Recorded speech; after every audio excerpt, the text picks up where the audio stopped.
Berarti yang sudah mengisi di sana dan menyatakan siap dengan data-datanya, insya Allah siap ya untuk kelas B.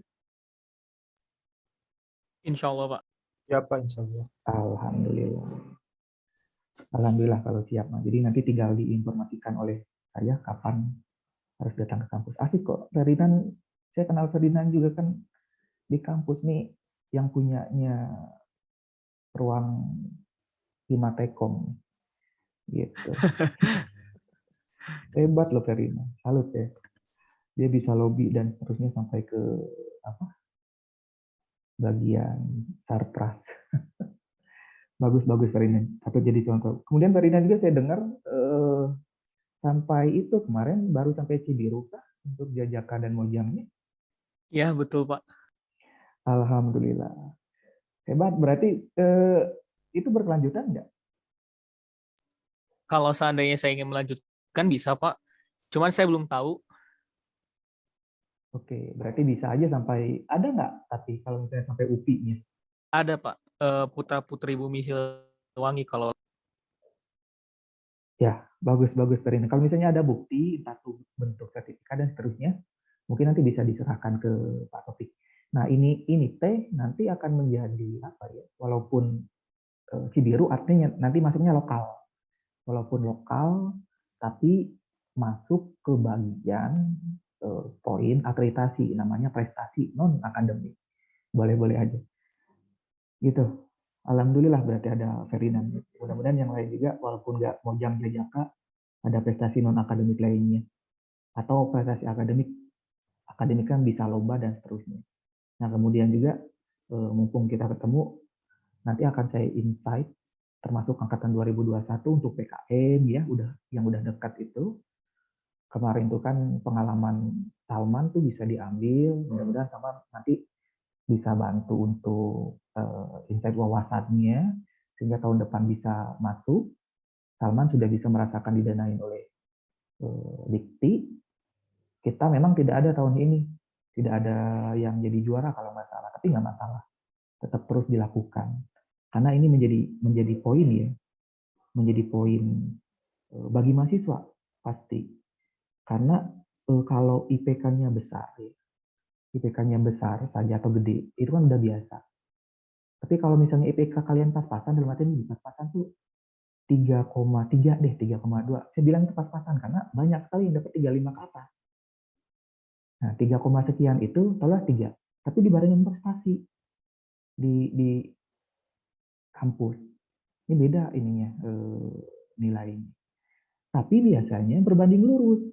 Teman-teman, apalagi yang 2,75 itu kan pasti berbanding lurus dengan berbanding lurusnya dia aktif, entah di organisasi, entah di kegiatan-kegiatan, entah di perlombaan, dia juga aktif di kelas gitu. Bisa dibilang, saya bukan bilang pinter ya, saya bilang cerdas. Cerdas sama pinter beda ya. Pinter tuh kadang nguyel aja sendiri, tapi cerdasnya kadang-kadang dia belajar sekali 2 kali, 3 kali, 5 kali. Tapi dia dibagiin ininya, ilmunya. Jadi bisa gitu. Ada waktunya juga dia nggak bisa, bisa ngerti, itu cuma nanya kan bisa gitu, itu cerdas juga. Jadi nilainya besar. Kegiring lah dengan kegigihannya atau effortnya. Itu yang saya kira ya yang patut di kalian perhatikan di situ. Jadi artinya tidak sulit. Mumpung sekarang masih semester 3, masih panjang ini perjalanan, tapi ditabung dari sekarang, jangan ketinggalan startnya. Karena walaupun kita prodi baru, jangan sampai punya pikiran apa namanya, gampang, dosennya pasti lulus, tidak seperti itu. Pasti punya standar gitu. Apalagi yang saya bilang kalau momennya sudah dilewatkan, momen penting atau diabaikan, itu sulit banget. Jadi maksud saya sulitnya gini. Aduh kadang-kadang saya dengar curhatan dosen juga. Remedial udah dikasih. Mau apa lagi? Sudah dikasih. Tapi bahkan remedial sudah dijadwalkan, tidak mengumpulkan gitu. Nah, logiknya dosen mau nilai pakai apa? Gitu. Kan yang dimaksudkan nilainya kan keaktifan sudah jelas lah dengan sinkronus kayak gini terlihat. Nanti ada tugas, kan selalu bilang, kuis ya, ini pasti masuk slot. Nah, itu nilainya pasti masuk ke slot nilai saya. Tugas ini saya ambil untuk masuk slot. Nah, itu eh, kerjakan sebaik mungkin. UTS ya, nah itu pasti dia masuk slot. UAS ya, berarti udah masuk slot. Dari awal kan kita kontraknya gitu, kontrak kuliah kita di pertemuan-pertemuan. Nah itu jangan diabaikan. Saya tahu bekerja, saya tahu ada problem lainnya, segala macam itu pasti. Semua juga menerima. Tapi bisa di eh, manajemenkan waktunya. Itu yang saya bilang cerdas. Gitu. Nah ini bagi teman-teman yang tadi saya bilang, saya motivasikan bagi yang sudah baik tinggal dipertahankan. Kalau saya tidak akan berbicara di kelas terlalu banyak soal personal, tapi ketika sudah fatal itu, kalau saya japri bahkan harus saya temuin dan saya panggil ke ruangan, itu berarti udah terlalu parah gitu. Mudah-mudahan ini mah sejauh ini belum ada banget, masih bagus-bagus, alhamdulillah masih Sotekom. Tinggal saya motivasi lagi dan seterusnya. Gitu. Itu kira-kira yang bisa saya sampaikan untuk prolog di awal ini. Oke ya. Kemudian ya di hari ini, walaupun kalian oke, mudah-mudahan bisa menyimak ya. Nanti kita diskusi sedikit. Saya coba langsung masuk ke poin-poin di mata kuliah hari ini. Hari ini itu ya struktur data untuk tugas besar ya, kemungkinan ini. Tapi belum saya perintahkan secara resmi, hanya sebagai gambaran dulu. Di tugas besar ya, kemungkinan ada luarannya, yaitu penulisan tentang algoritma atau dalam berbentuk template jurnal, begitu yang saya inginkan. Kelompok ya pasti kelompok. Sehingga dengan kelompok-kelompok tersebut ya, saya bagi kecil-kecil nanti kelompoknya.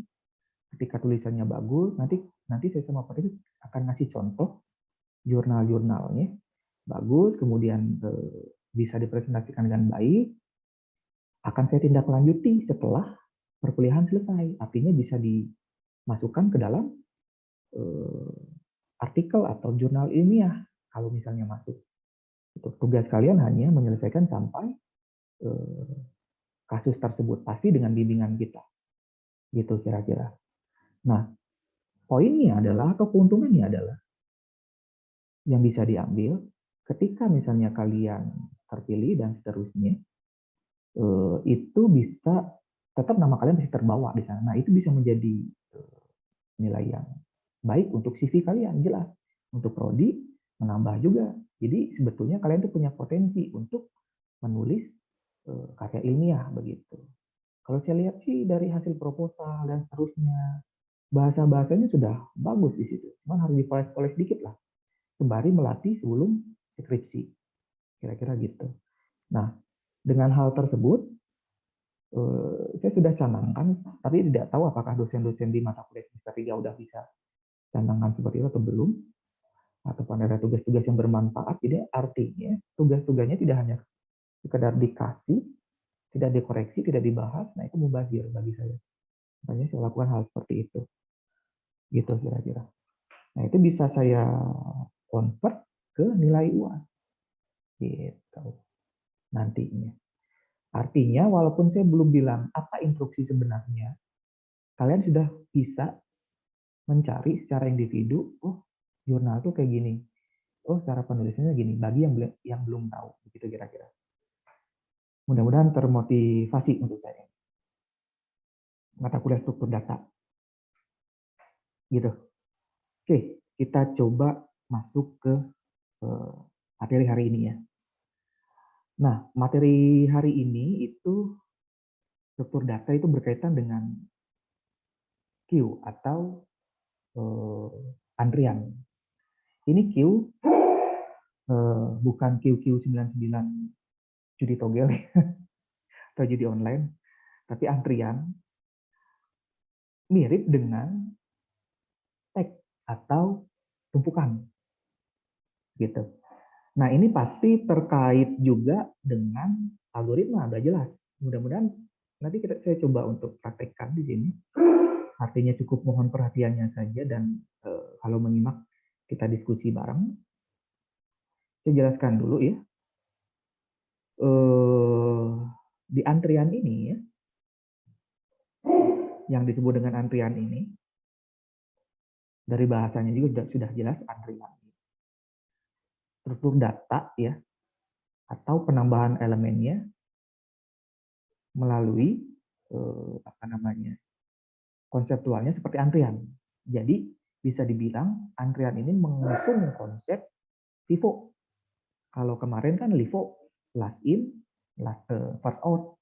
Jadi yang kalau tumpukan mah yang terakhir ke masuk berarti dia yang pertama kali keluar. Kalau antrian konsepnya adalah first in, first out. Yang pertama kali masuk dia yang pertama keluar. Konseptualnya gitu. Mirip sekali dengan tumpukan. Nah, kemudian ya, apa itu antrian ya? Pasti berhubungan dengan sekumpulan data ya. Yang bisa ditambahkan, yang bisa di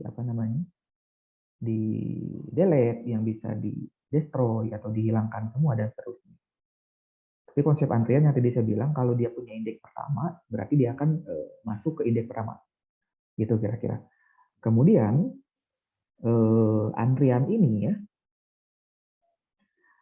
ada beberapa jenis ya struktur antrian ini, seperti antrian lurus.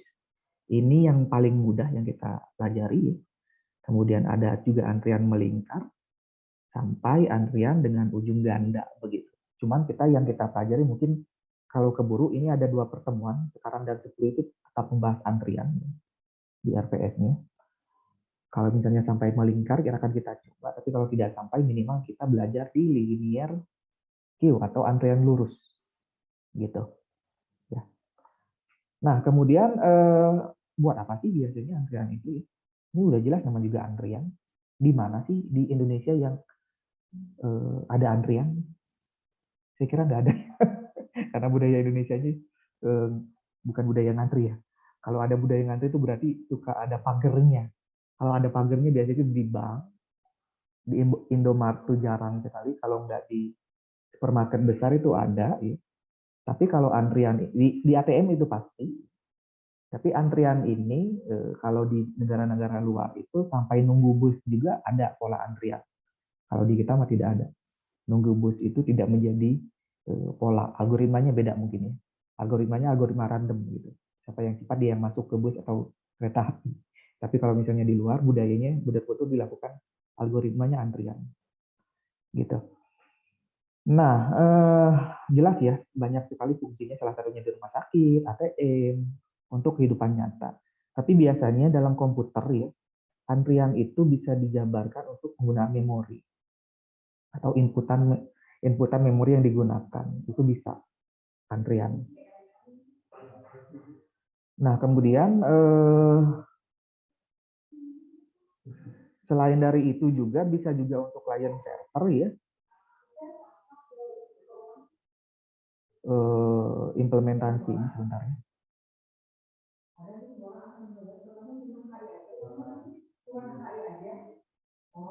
Sedap nih.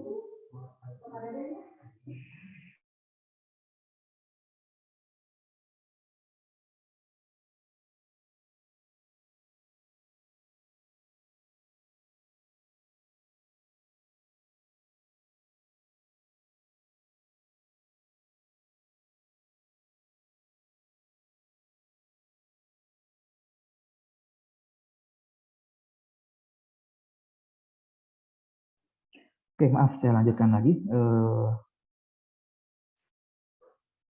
Kemudian, konsep dan istilahnya, konseptualnya terutamanya hampir mirip dengan stack. Ya. Kalau stack kan tumpukan, kalau ini antrian, pasti ada istilah-istilah tertentu. Contoh di sini yang dipakai front atau rear, bisa juga front atau back juga ya. Nah, kalau front itu nantinya dalam bentuk coding itu bisa disebut dengan variabel. Digunakan untuk menunjuk pengantri paling depan, itu front, atau rear, itu juga bisa digunakan untuk antrian yang paling belakang atau variabel yang paling belakang. Ini hanya sebuah penanda kok sebetulnya. Nanti dalam coding itu bentuknya variabel. Gitu. Idenya kayak gitu. Nah, terus operasinya apa saja? Ini mirip kan ya? NQ, DQ, NQ ini entry antrian berarti menambahkan kepanjangannya jadi disingkat NQ. Ini juga apa nih Pak? Ini bentuknya variabel gitu. Variabel apa namanya fungsi nantinya. Ini istilah saja. Delete queue ini untuk menghapus. Is full ini untuk memeriksa full atau enggak sebuah antrian tadi. Karena kan antrian punya ada antrian yang tidak terbatas, tapi juga ada antrian yang terbatas. Nah, ini analoginya adalah antriannya kita gunakan yang batas, ada batasnya. Kemudian is empty ini merupakan apa namanya? Untuk memeriksa si antrian tersebut penuh, kosong, kosong atau tidak gitu. Kemudian nanti ada fungsi count, ada display. Count ini untuk menghitung ada berapa banyak antriannya. Kemudian display untuk menampilkan atau mencetak semua antrian siapa saja, sampai dengan destroy. Nah, destroy ini untuk menghapus semua. Beda dengan delete ya. Delete itu dihapus dengan polanya tersendiri ya nanti ya. Nanti akan dijelaskan. Kalau destroy itu mau di antrian berapa, dari 0 sampai 4 misalnya sejumlah 5 itu ya. Semuanya dihapus. Tapi kalau DQ atau delete queue antrian, yang dihapus idenya atau aturannya adalah pasti yang paling pertama, first in first out tadi.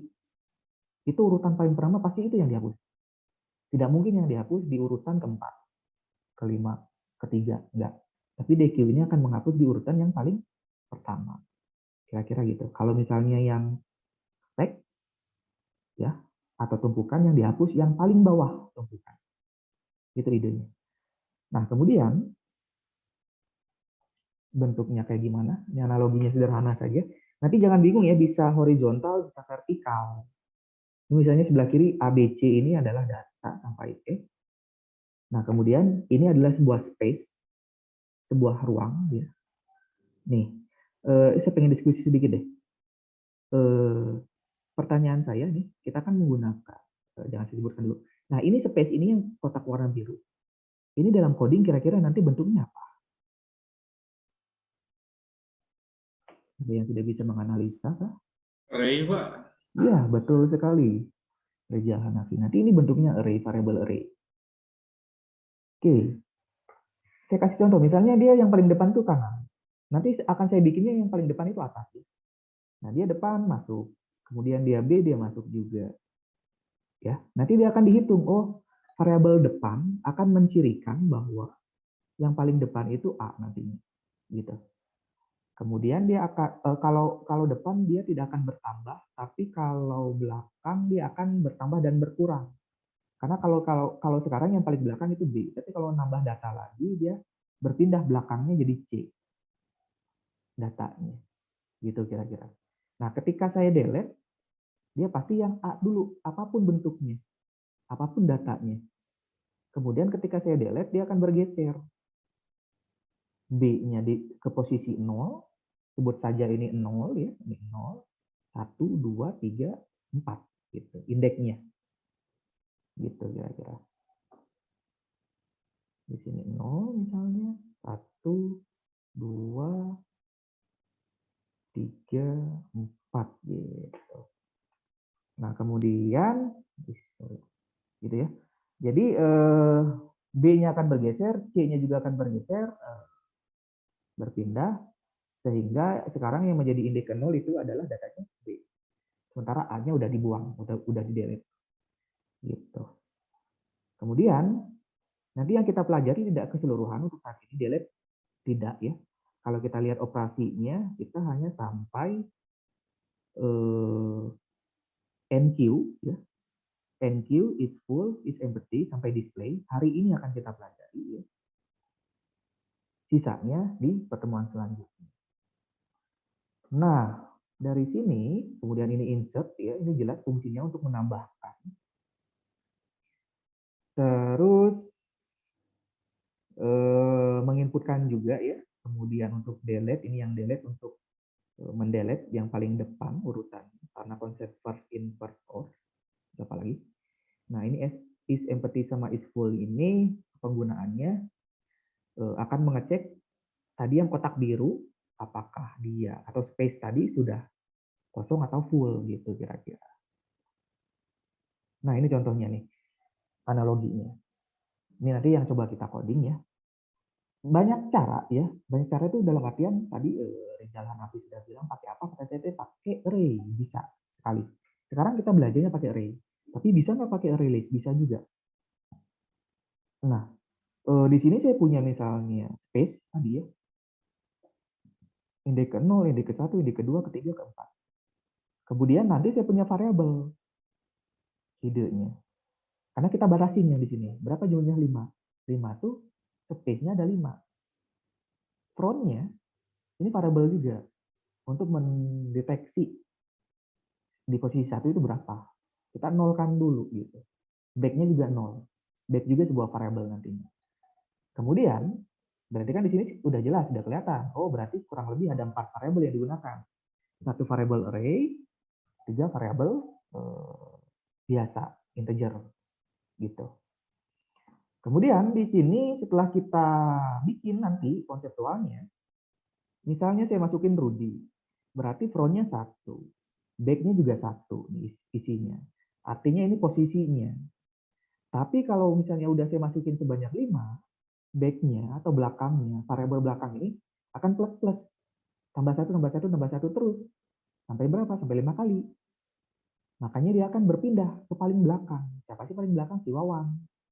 Gitu. Yang satu bertambah tidak, karena kan udah jelas. Dia cuma sekali kerja aja. Ketika data yang pertama masuk, Rudy yang menjadi front-nya. Tapi kalau misalnya Rudy dihapus, ya, Rudy-nya dihapus, Bambang naik jadi 1. Wawan posisinya udah nggak di 5 lagi, tapi di 4. Idenya gitu. Makanya nanti ada back lebih besar daripada 0 untuk lihat kondisi. Itu untuk hapus ya, tapi nanti kita belum sampai ke sana. Kita masuk ke tambah dulu. Nanti kita lihat ketika back-nya itu lebih kecil dari wadah maksimal, berarti dia akan plus-plus terus. Karena logiknya gitu ya untuk melihatnya. Mudah-mudahan kebayang apa yang saya gambar. Jadi back nih, kan dia biar mundur ke bawah, berarti ada kondisi nanti back lebih kecil, maksimal berapa? 5. Gitu kira-kira. Oke, terus kita coba langsung coding di sini. Oke, sebelum saya masuk ke coding, ada pertanyaan tidak? Atau ada yang didiskusikan? Masih gampang sih sebenarnya. Silakan, kalau ada.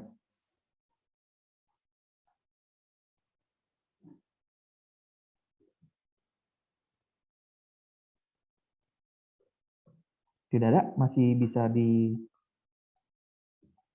ya? Belum sebetulnya, Pak.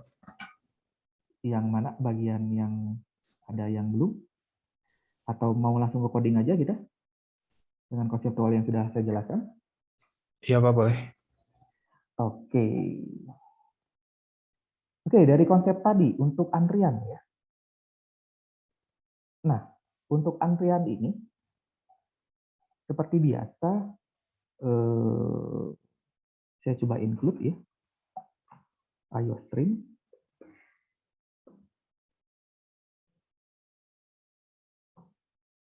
Kemudian kurang gede ya. Kemudian saya inputkan lagi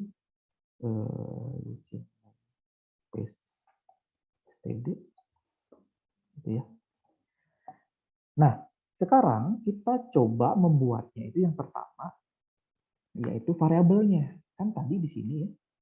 Di sini seperti yang saya bilang setidaknya kita membutuhkan 4 variabel. Ini variabel array, ini maksimal, ini front, ini back gitu. Makanya di sini saya bikin logiknya. Saya bikin misalnya variabel. Saya komen dulu ya. Nah, gitu. Kemudian yang pertama saya butuh variabel array-nya integer.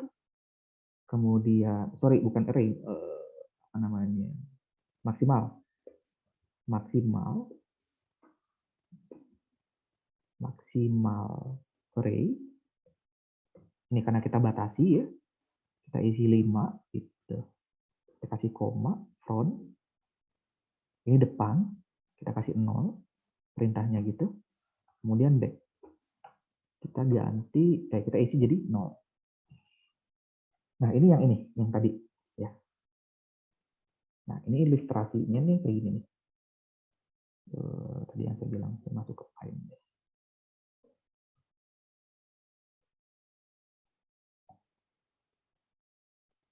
Oke. 0, 1, 2, 3, 4. Ya. Ini space, space, space, space. Kan? Kemudian ada max, kemudian ada variabel front, ada variabel back untuk antrian. Oke, antrian tadi ya, yang tadi saya jelaskan, ketika saya masukkan sebuah data A, C, X, Y, W, Y, 1, 2, 3, 4, 5, oke sudah ya. Saya masukkan konseptualnya. Sebelum saya mengulang lagi konsepnya. Ini saya inputkan ke dalam variable array. Mana array ini? Semua nih array. Nah, saya masukkan ke sini. Karena dia sifatnya FIFO, berarti dia nampungnya di indeks ke 0. 0. A. Ya. Konsepnya gitu. Untuk bikin algoritma antrian. Kemudian, ini tadi kan kita setting jadi 0. Tadinya 0, default. Ini 0. Ini 5 nih jelas. Dia akan berubah nih frontnya. Front. Sini. Berubah. Ya. Kemudian back-nya juga berubah. Karena datanya baru satu. Frontnya A, back-nya juga A. Baru satu. Jelas. Kalau antrian nggak ada. Kalau cuma satu nggak ada depan, nggak ada belakang. Dia yang menjabat depan dan belakangnya. Atau yang menjadi poin depan belakangnya. Kemudian C saya masukin. Kan pivot. Kalau tumpukan kan, kalau saya masukin ke sini, A-nya yang bergeser ke bawah. Tapi ini enggak. Karena dia antrian, C-nya yang masuk ke belakang. Ya. Kemudian front-nya kan nggak berubah karena ini belum dikeluarkan. Ini masih terdepan si A. Back-nya yang tambah satu logikanya. Sehingga back akan bergeser ke paling bawah nanti 2. Berarti sekarang yang menjadi back adalah C. Saya masukkan lagi X. Begitu juga, back akan mundur atau akan bertambah. Y, W misalnya, ini Y. Sehingga kalau misalnya data udah 5, otomatis back yang paling belakang itu adalah si Y. Gitu kira-kira. Itu sebenarnya tujuannya, Mas. Untuk membuat pola atau algoritma antrian. Gitu. Oke, sekarang saya coba masuk ke algoritmanya gimana nih caranya nih. Nanti kan ada isFull, ada enqueue, yang itu dimana itu fungsinya adalah untuk menginputkan enqueue, dequeue, ngecek full atau enggak, dan seterusnya. Konseptualnya kayak gini. Nah, sekarang saya akan masuk ke codingnya. Kan tadi saya bilang ada 3 variabel, saya udah bikin. 0 semua di sini, saya setting. Kemudian, kan 4 variabel Pak, ya satu lagi belum. Nah, satu lagi kita bikin bentuknya string aja. Ini yang tadi dibilang oleh Wijaya Nafi yang array, si penampung antriannya. Nah, gitu. Jumlahnya berapa? 5. Kita tentukan saja di sini. 5. Gitu. Lebih bisa, kurang bisa juga gitu. Oke, biar nggak banyak-banyak kita kasih 5 di sini ya. Kemudian ya, yang kita bikin adalah ada 3 kan, ada 4 entry-nya ya, atau disebut enqueue, isFull untuk mengecek full atau enggak di ruang antrian ini. Kemudian isEmpty, kosong atau enggak di sini. Nanti kita cek. Si fungsi tadi kan kalau misalnya lihat dari gambar yang ini, saya panggil nih fungsi isEmpty. Nih ya. Logik aja, saya nggak tahu codingnya nih, nanti kita bikin bersama. Logik saja. Ketika datanya di sini, ya, logiknya, dia akan baca ini kan, baca keseluruhan data yang ada di sini. Ini kan array, ruang antrian. Pertanyaan saya, is empty nggak ini datanya, ruangnya? True atau false?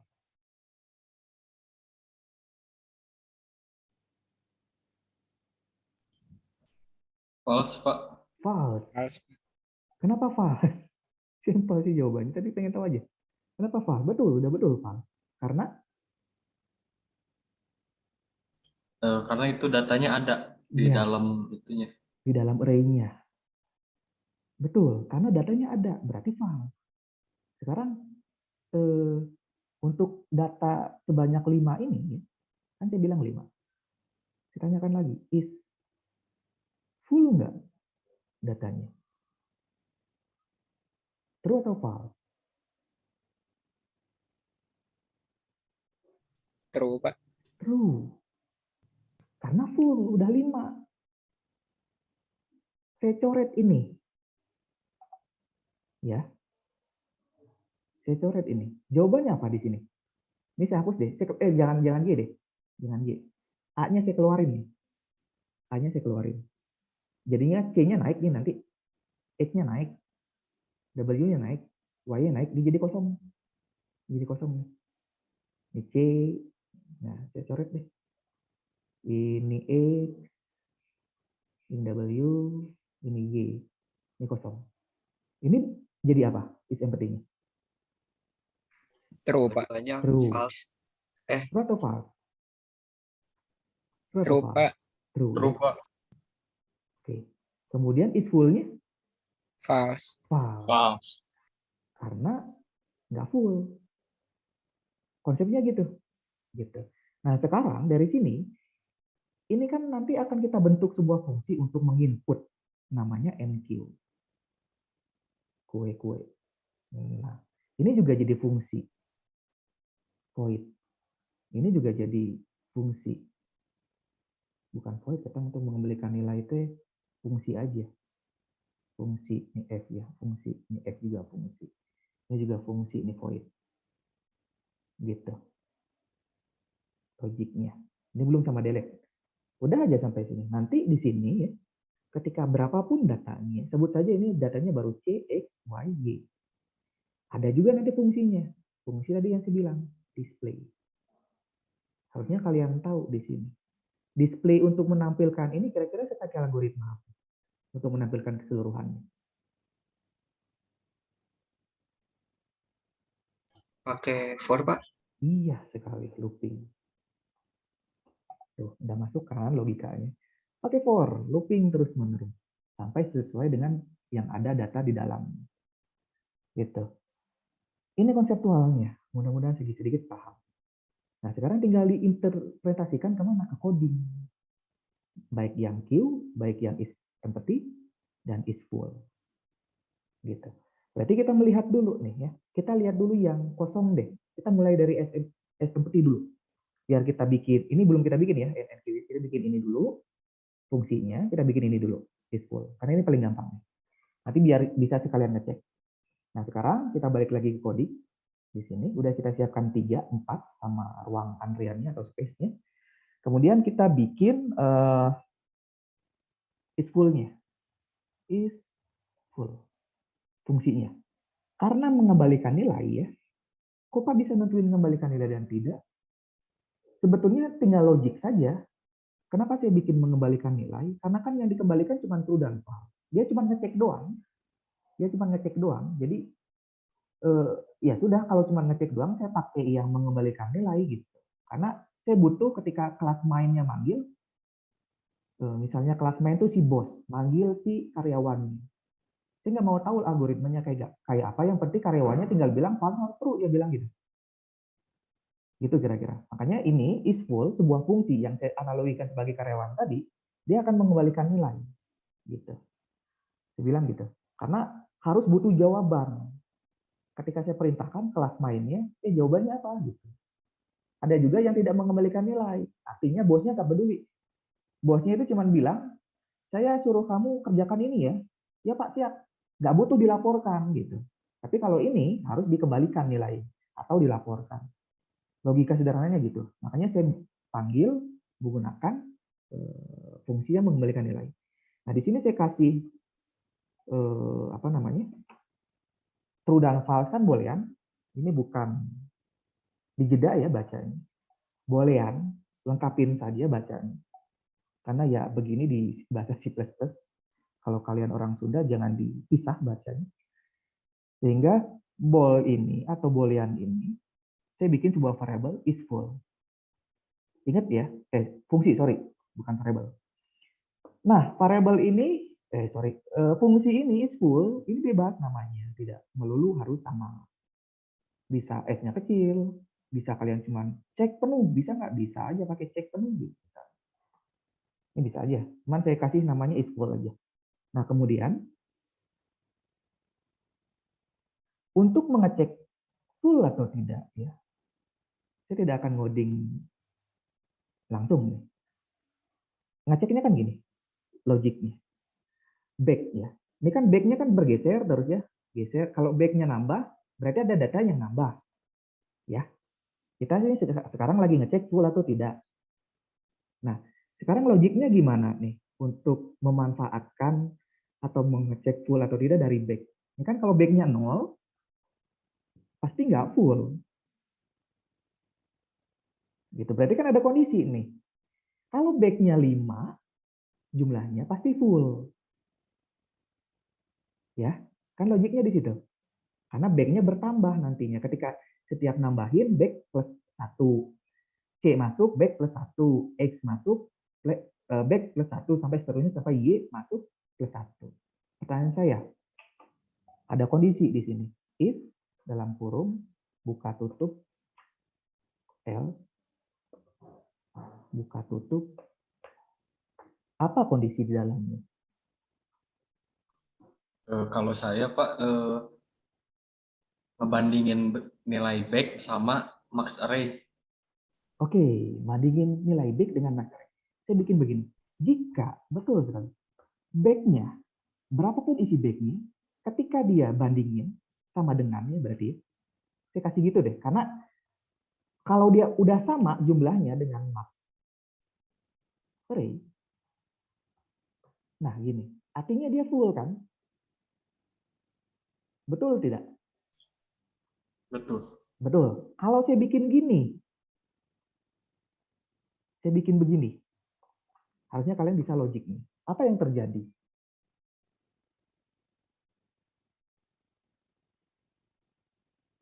Full juga, Pak. Full juga, tapi pasti ada apanya nantinya. Jadi salah gitu logikanya sih Pak. Iya, betul. Jadi salah. Karena apa? Ada yang bisa menjelaskan sedikit?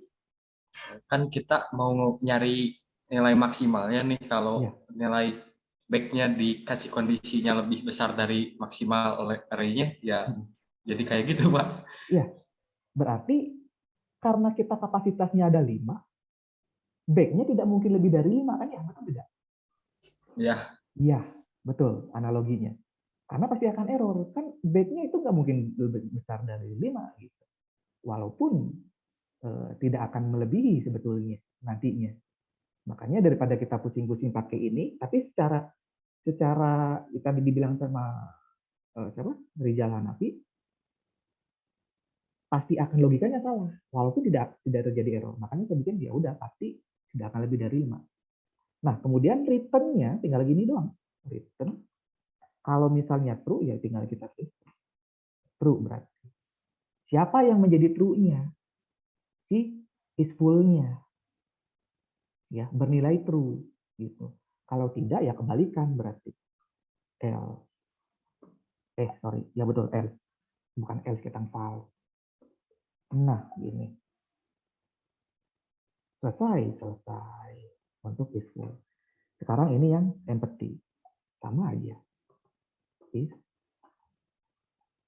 mengecek kosong atau enggak dengan konsep yang tadi saya jelaskan.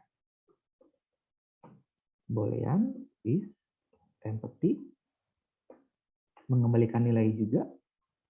Di sini ada if, buka kurung tutup kurung, saya bikin ada else juga karena ada kondisi keduanya.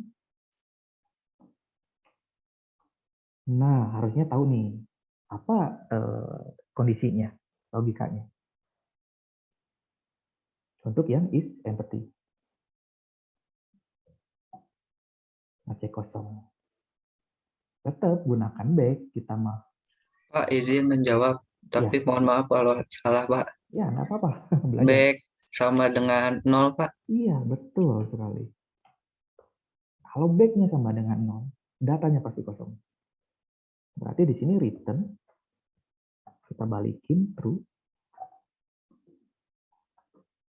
Kemudian kita kembalikan nilainya dengan kondisi yang berbeda ya. Sama dengan false. Gitu.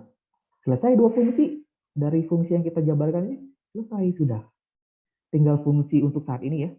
Fungsi enqueue dan fungsi display. Sudah, selesai dua fungsi. Mainnya belum. Nanti mainnya malah gampang. Main masih bos, tinggal perintah-perintahin aja. Ini karyawan-karyawannya nih. Kemudian sekarang kita bikin yaitu untuk enqueue-nya, menambah data-datanya. Nah, karena kita sudah punya is empty ya, saya bikin dulu di sini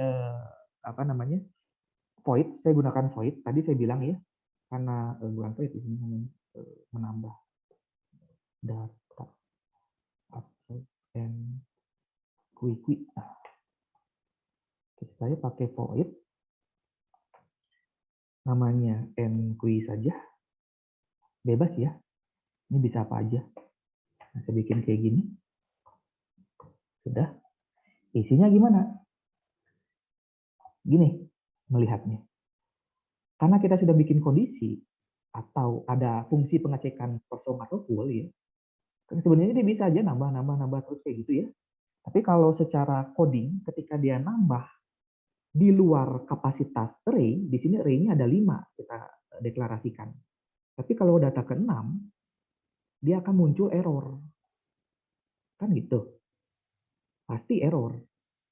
Nah, bagi seorang programmer atau algoritma ya profesinya, dia nggak suka ada error gini. Makanya dibatasi sama dia, dikondisikan di dalam penambahan. Dia akan ngecek dulu deh, karena dia udah bikin. Ngecek dulu ini full atau enggak, ini kosong atau enggak. Yang kita gunakan is full aja atau is empty bisa juga di situ nanti.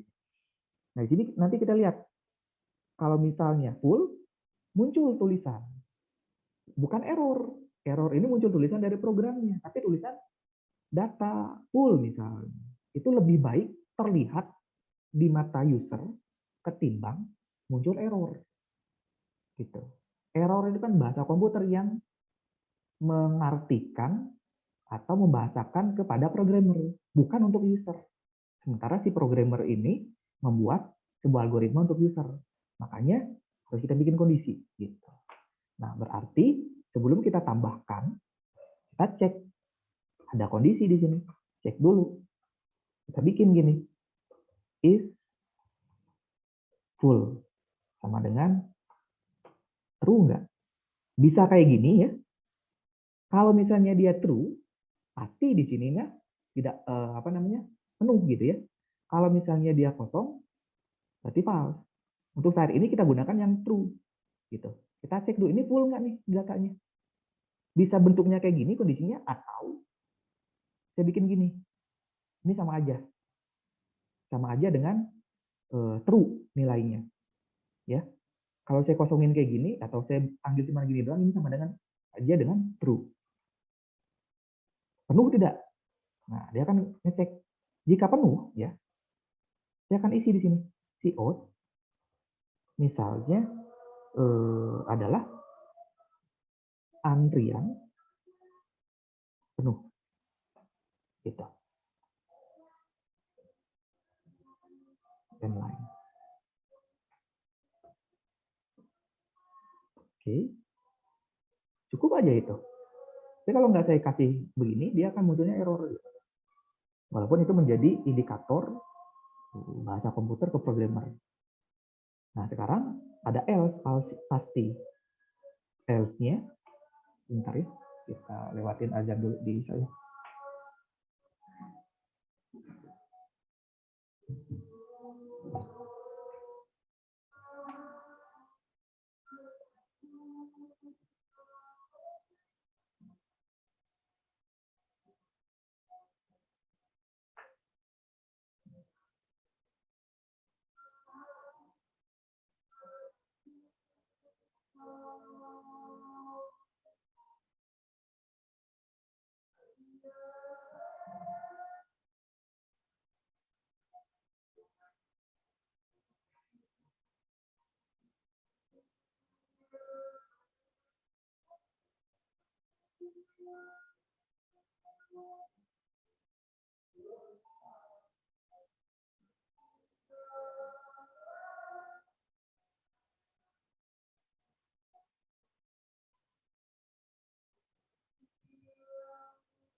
Ya, terima kasih. Alhamdulillah.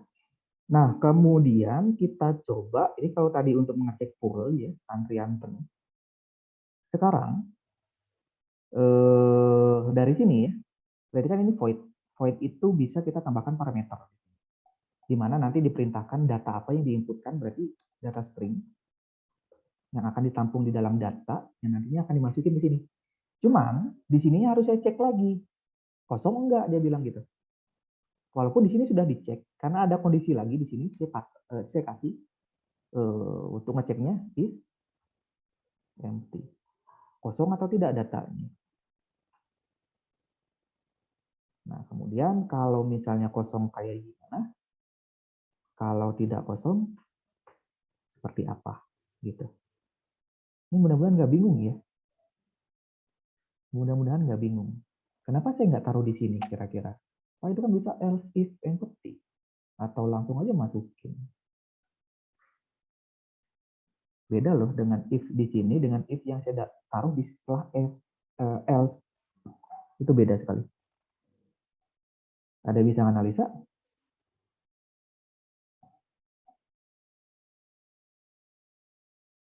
Ada yang bisa menganalisa?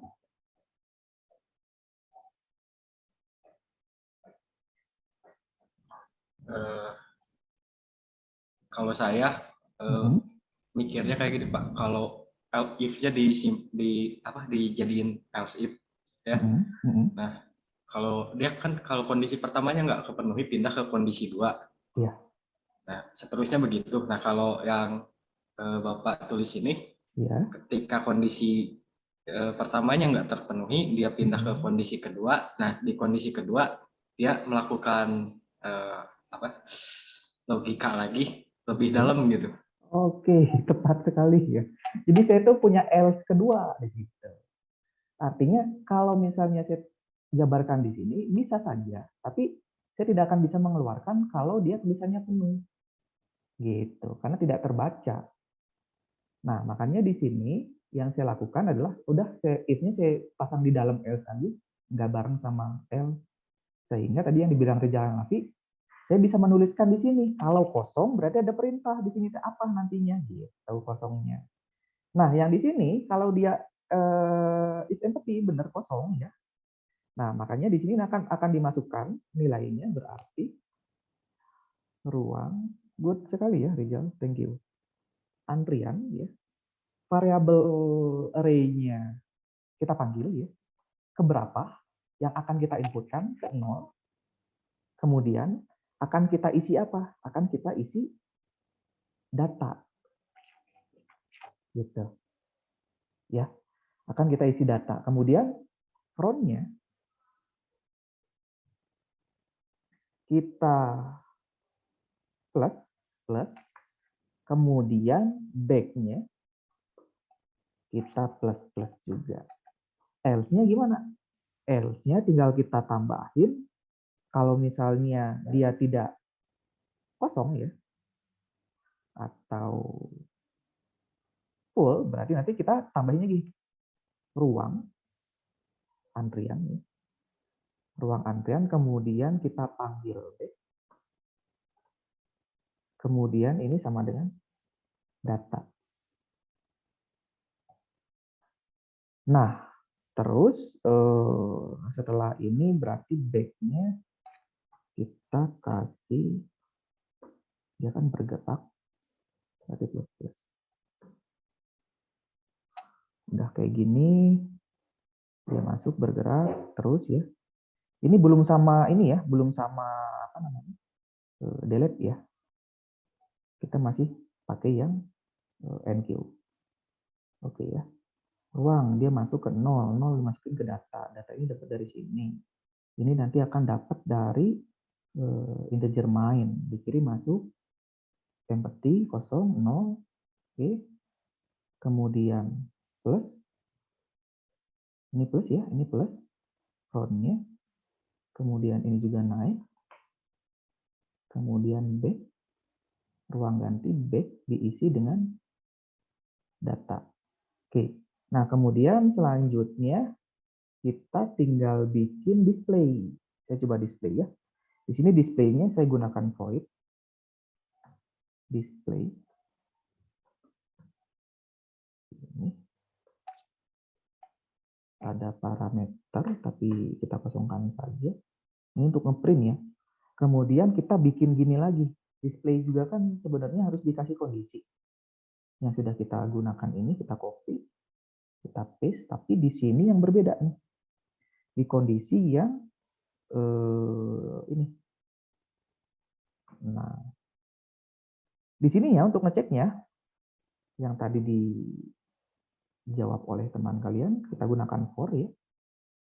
Kemudian i plus berarti integer i ya, titik koma. Jika integer i lebih kecil dari max,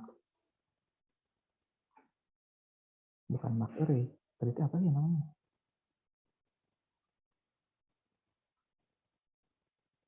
Variabelnya adalah, oke benar ya, max array. Kalau ini lebih kecil daripada max array, maka akan kita i plus. Oke, betul. Kemudian kita isi for-nya dengan kondisi cout. Misalnya gini. Kita tambahkan yaitu, jangan cout deh. Nah, baru kita kasih kondisi di sini. Kasih kondisinya yaitu gimana? Kondisinya jika, ini kan udah menampilkan, jika dalam kurung, saya bikin gini dulu. Untuk menampilkannya ruangnya, ruang antrian ya, kan gitu. Ke i, gitu.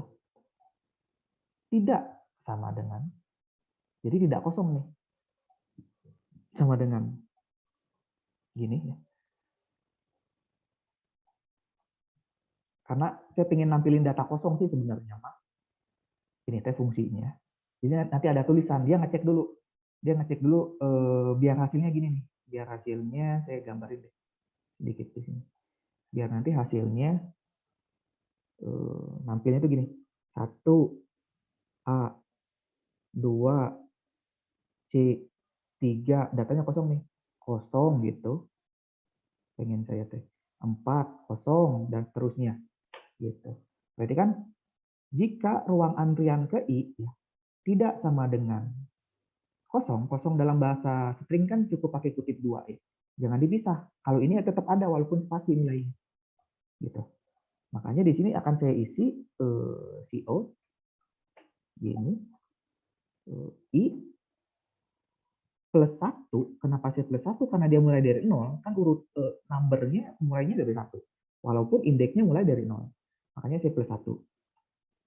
Lebih tampilkan ada titik di sini.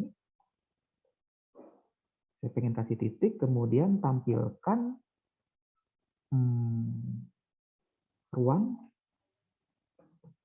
antrian ke P gitu ya, gini end line.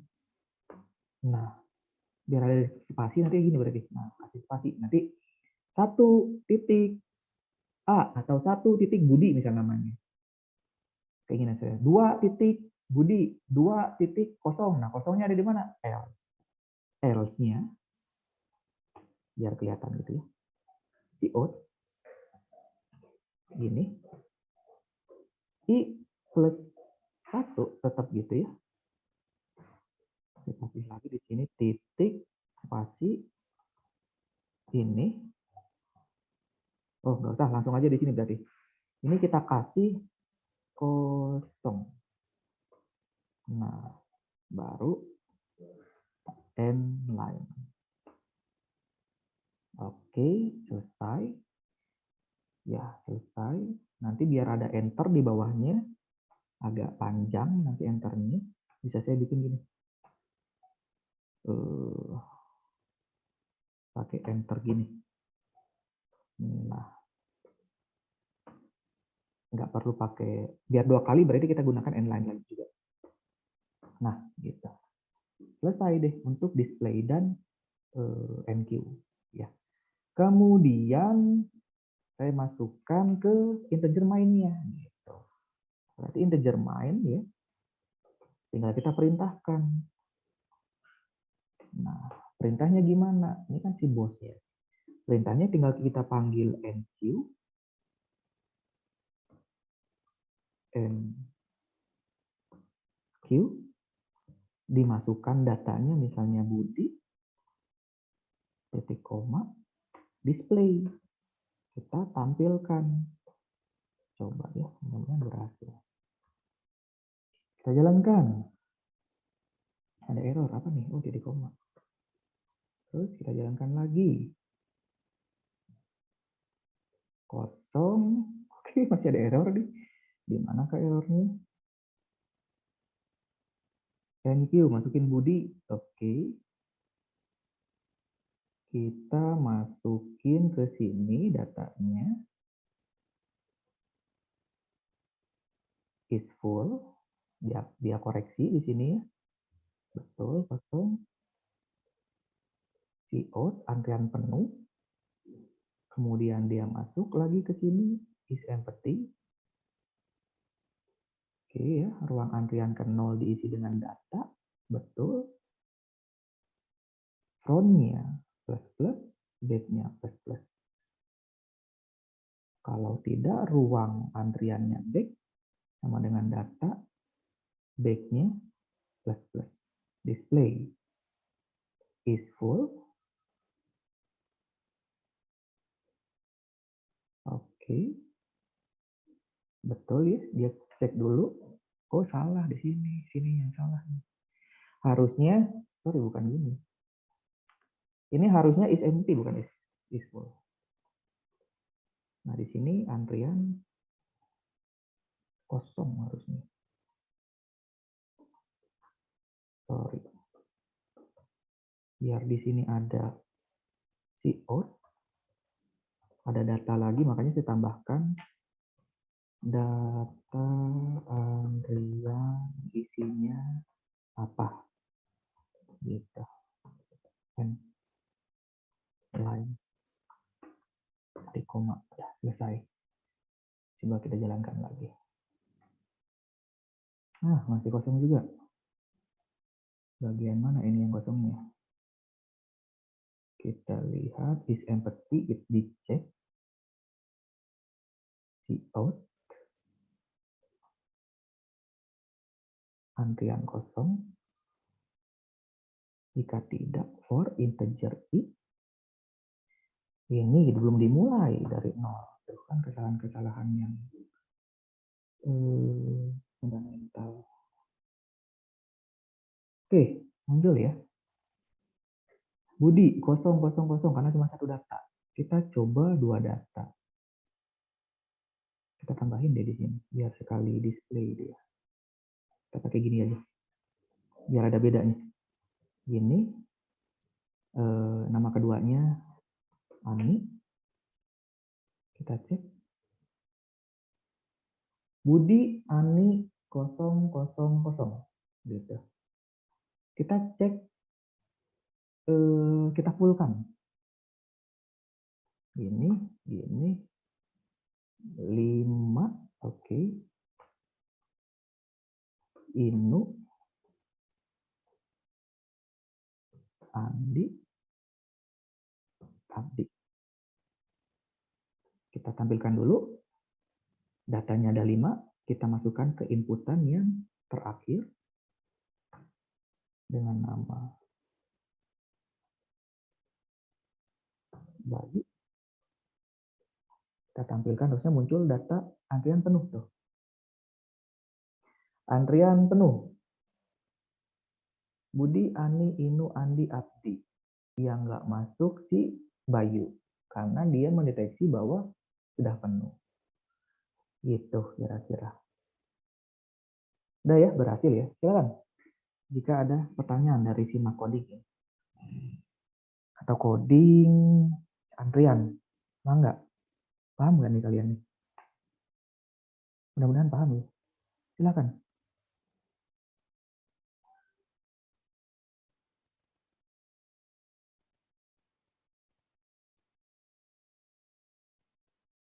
Silakan, ada pertanyaan kah?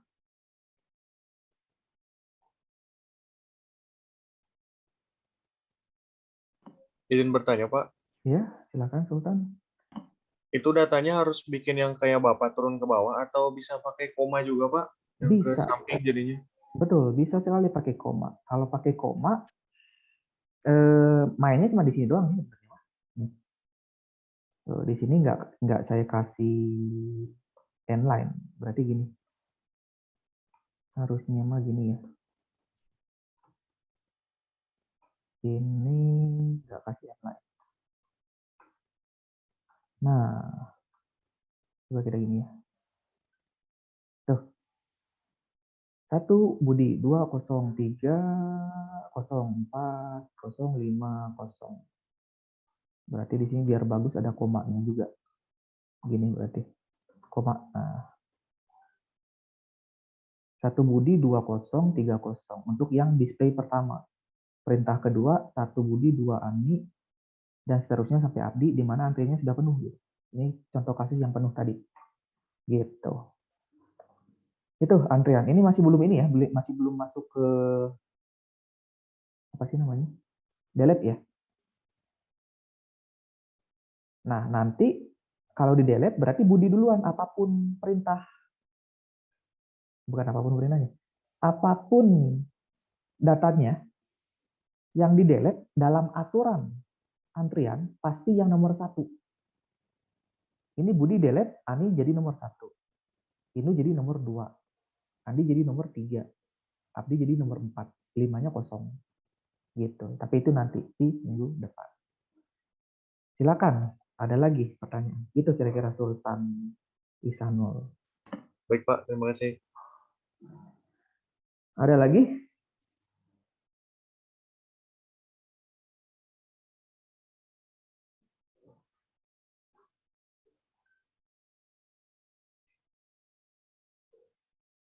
Silahkan. Ini tidak selalu sesuai dengan algoritma saya ya. Biasanya itu dalam struktur data itu banyak sekali algoritma, tapi sesuai dengan konsep ini yang tadi dijelaskan, diinputkan. Pasti punya algoritma lain, boleh nggak? Boleh. Tapi konsepnya kayak gini. Kenapa dibikin fungsi segala macam seperti itu ya sampai ke prosedur? Karena pada dasarnya fungsi tersebut akan membantu perintah-perintah yang dikomandanin oleh integer main gitu.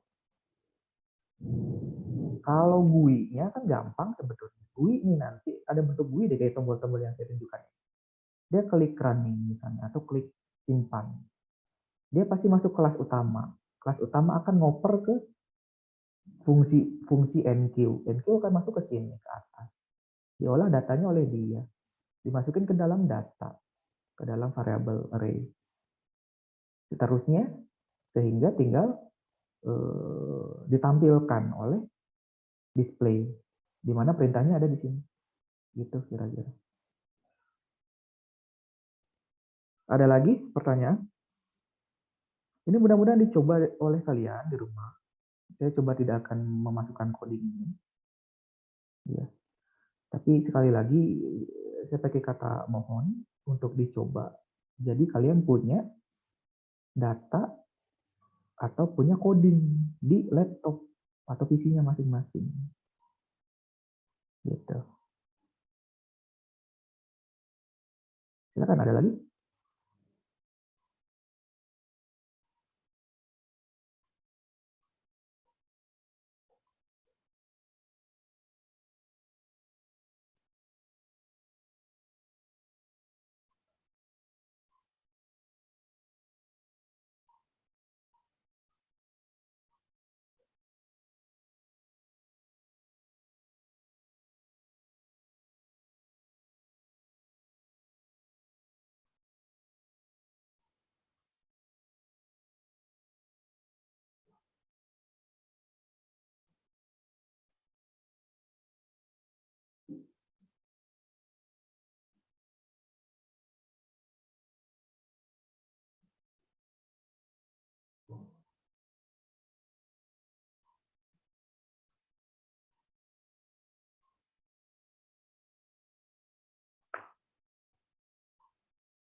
Untuk NQ ada di sini ya, ininya, algoritmanya.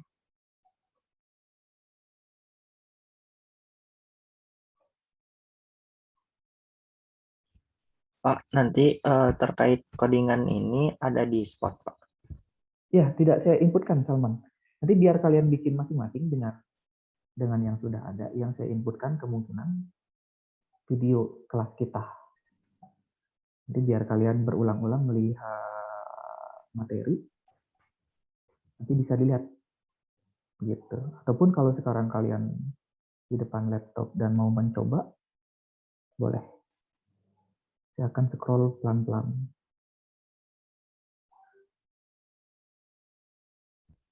Oke, Pak. Turun, Pak. Mangga.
Saya pengen lihat logik ya di sini. Jadi tambahkan lagi.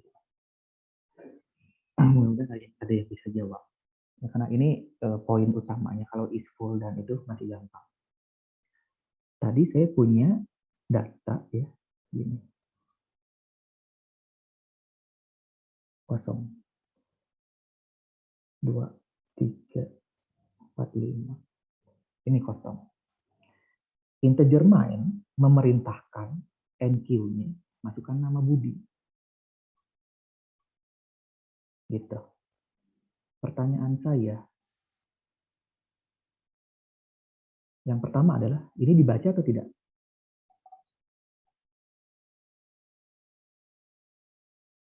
Dilewatin atau tidak kondisi ini? Dilewatin, Pak. Oke, betul. Budinya udah paham ya? Nanti dia nampungnya di sini nih, ini Budi. Betul, dilewati. Selanjutnya, pasti dia akan baca L. Saya masuk ke sini. Ini, Budi ini sebagai data pertama. Dilewatin atau tidak? Tidak, Pak. Dilewat? Atau Enggak, tidak? Pak. Enggak. Soalnya kan data pertama masih kosong. Oke, betul ya. Berarti jalankan yang ini. Makanya di sini diperintahkan ruang antrian ke 0. Ini kan nama kotak ini ruang antrian ke 0. 0, 1, 2, 3, 4. Dimasukin dengan data. Data isinya Budi. Masukin aja nama dia. Budi. Back-nya plus. Front-nya plus. Sebenarnya front-nya nggak di plus nggak masalah. Kita kasih plus aja deh untuk saat ini. Back-nya plus. Ya, berarti back-nya jadi berapa? 1, Pak. 1. Ya. Oke.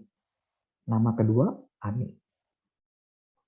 Konsepnya kan dia harus masuk ke sini nih ya, ke indeks selanjutnya. Saya masuk dari sini, balik lagi. Di sini udah berubah jadi Ani. Ini dia dibaca full atau tidak? Dilewatin atau enggak? Dia lewat, Pak. Oke, betul. Dilewat. Jalankan ini. Pertanyaan saya selanjutnya. Yang ini dilewat atau tidak? Dia lewat lagi, Pak. Oke. Berarti yang pertama, ketika dia kondisinya empty, dia tidak dilewat ya. Berarti kalau yang ini adalah dilewati. Dia baca yang ini. Gitu kan. Ruang antrian, back. Berarti di sini back-nya nilainya berapa? 1. 1. Berarti ruang antrian ke posisi 1. Diisi dengan data. Data ini isinya Ani. Karena udah berubah ya. Ani.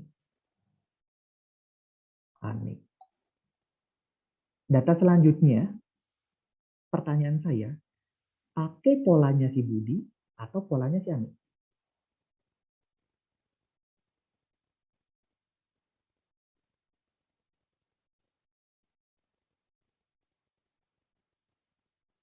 Yang kedua, Pak, Pakai polanya? pakai polanya Ani. Oke, betul. Berarti paham ya. Kenapa? Di sini kan udah plus-plus juga nih. Back plus-plus, berarti ini tadi 1, Ani masuk jadi 2. Baca lagi terus menerus. Jadi tinggal gitu, makanya fungsi front sama back-nya. Sebenarnya front di sini, pertanyaan saya, yang saya coding di sini, berfungsi nggak? Saya kasih plus-plus? Kayaknya berfungsi, Pak, buat di delete mungkin. Iya, nanti ke depannya. Untuk di delete ke depannya. Sekarang, untuk materi sekarang ya, nggak kalian tulis pun sebenarnya kondisinya bermasalah tidak? Tidak kan ya? Harusnya ya. Saat ini, untuk sampai NQ ini. Ya, betul nggak? Ya, Pak, betul kayak Ya, gitu. Pak, karena dibaca back aja. Iya, yang dibaca baik aja. Itu, alhamdulillah pada mengerti berarti. Nah, itu maksud saya adalah sebuah algoritma yang diterjemahkan ke sebuah konseptual teoritis yang diterjemahkan ke dalam bentuk coding. Apa ya? Memang kalau kita di ngoding nih, kadang-kadang tuh tidak masalah sebenarnya ngambil dari luar dan seterusnya. Tapi ngerti algoritma yang digunakan. Gitu. Nah, kalau misalnya, apalagi nanti bikin sendiri kayak kemarin. Saya kasih konseptualnya kemarin di UTS itu. Coba bikin dinamis ya. Bikin dinamis. Tapi gimana caranya perintah saya terpenuhin dulu. Kalaupun tidak dinamis. Alhamdulillah, betul. Terpenuhin. Walaupun nilainya tidak perfect. Tapi udah bagus gitu. Logiknya masih jalan sih gitu. Ada yang fleksibel atau dinamis, jadi bilang itu lebih bagus lagi. Yang perfect tadi. Itu ada terjadi. Sehingga pas saya lihat, untuk diurutin tengah, kanan, kiri, ada yang manual, oke, manual tidak masalah dalam artian dia tetap memasukkan 0, habis dimasukin 0 ditampilin ke indeks berapa, dan seterusnya gitu. Tapi ada juga yang mengusung konsep ganjil genap. Wah, CCTV halus nih idenya nih. Boleh juga. Boleh lah ini. Berhasil juga sama. Tidak masalah. Gitu. Dia akan mencari nilai terbesar dulu dimasukin ke berapa dan seterusnya. Nah, itu kira-kira. Alhamdulillah misalnya pertanyaan saya terjawab di sini. Hatur nuhun. Pak, izin Silakan. bertanya, Pak. Ya, mangga Salman. Kalau misalkan yang tadi barusan kata Bapak yang pakai ganjil genap, berarti nggak dinamis ya, Pak? Kalau misalkan si angkanya random. Misalkan Kalau angkanya genap semua yang diinputkan, misal. iya, betul. Ada terjadi seperti itu kadang-kadang. Ada terjadi seperti itu. Kalau angkanya genap semua. Ganjil genap itu bukan si value sebetulnya Salman yang dimaksud dengan ganjil. Tapi ide temanmu itu ganjil genap itu membaca si indeksnya. Kalau nggak salah itu nggak akan ini itunya mah apa urutan kalau genap semua. Nah cuma dari indeksnya yang diambil tuh. Ya, Jadi betul. mulainya tuh dari 0, 2, ganjil dulu kalau nggak salah tuh. 1, 3, 5. Ada 1, 3, 5. Sisanya genap. Jadi yang dibaca bukan value yang diinputkan, ide dia teh. Tapi indeksnya yang dibaca ganjil genap. Gitu. Oke, Pak, ngerti, Pak. Kalau value pasti gagal. Saya dulu pernah belajar juga, bahkan saya belajar nih, ya tadi ya, karena saya juga tidak terlalu pintar. Jadi kadang-kadang di kelas tuh harus dipelajari lagi, apa bedanya nilai indeks sama value, bingung gitu. Dicari terus pelajari, oh ternyata sebuah indeks itu tidak akan berubah, tidak akan mempengaruhi nilai value. Gitu. Nah makanya kayak gini, ini bukan sebuah value, tapi sebuah indeks. Ini walaupun bentuknya back, tapi kan pada dasarnya back ini bentuknya integer. Yang dibaca adalah indeks. Urutan keberapa yang pengen kamu masukin data. Gitu. Datanya siapa sih? Ani. Kok back? Ini bisa Pak tulis front? Ya bisa aja. Kan front juga integer. Bisa saya tulis 5? Bisa. Tulis 6 bisa Pak? Bisa, tapi error. Kenapa error? Ya analoginya, kalian cuma setting di situ sampai 5 doang.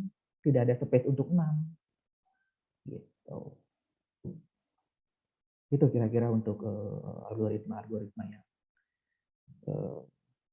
digunakan. Ini masih masih queue, masih sampai ke release itu sebenarnya masih ke udak lah oleh kalian. Ketika saya lihat hasil UTS, oke, masih bagus lah, tidak terlalu parah. Nanti kita belum sampai ke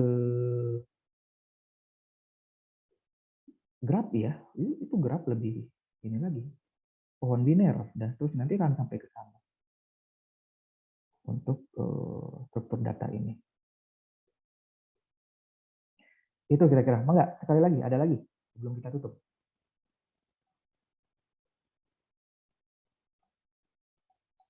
Cukup? Pak, jadi yang delete dibahasnya pertemuan selanjutnya, Pak.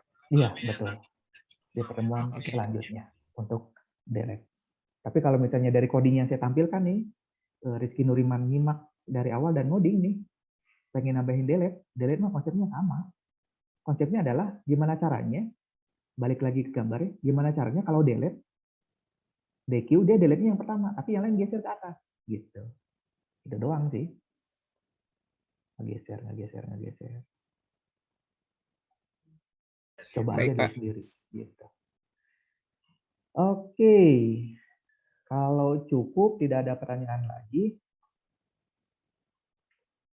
Kita kadang-kadang tuh nggak tahu ya. Sini 30 yang hadir. Jumlah kita 29. Mudah-mudahan pada nyimak semua. Karena jumlahnya udah betul, yakin. 30. Oke, kalau tidak ada pertanyaan lagi, mungkin nanti video hasil ini ketika saya sudah convert, akan saya cantumkan di support. Itu silakan dilihat-lihat. Ada yang melaporkan ke Rizky yang tidak hadir atau berhalangan? Ada apa? Ini dari Rifty. Katanya Rifty masih Ada di ya? jalan. Oh gitu. Iya, takutnya keluar itu. Tapi di sini dicek nggak ada, Pak. Kayaknya udah keluar. Rifty Nuroman, Rifty ya, Rifty. Rifty ya. Oke. Oke, terima kasih Rifki Alamsyah sebagai PJ. Baik, kalau tidak ada, saya tutup dan tetap semangat ya. Kemudian pesan saya, tadi yang pertama, kita siap-siap untuk blended learning. Kemudian, oh ya, saya lupa, mumpung ada Salman. Udah jalan belum yang kemarin Salman kegiatan itu? Yang ke Bumsil apa kemana itu? Yang pelatihan bukan Pak? Ya, betul. Oh, yang pelatihan udah Pak waktu itu. Salman ngambil tanggal berapa ya? Minggu kemarin gitu, hari Senin sama Selasa. Oke, dapat ini nggak Salman? Sertifikat atau apa gitu bentuknya? Nggak tahu ya Pak. Kalau sertifikat kayaknya udah dikirim ke email deh. Bilangnya mah dapat sertifikat sih Pak. Oke. Nah nanti itu bisa dikirim ke Pak Taufik saja. Barangkali sertifikatnya sertifikat kompetensi lumayan biar untuk data di prodi. Kira-kira gitu. Iya Oke, Pak. nuhun Salman. Saya kira cukup. Saya ucapkan terima kasih dan wassalamualaikum warahmatullahi wabarakatuh. Waalaikumsalam. Waalaikumsalam warahmatullahi Terima kasih wabarakatuh. banyak, Pak. Terima kasih, Pak. Enggak.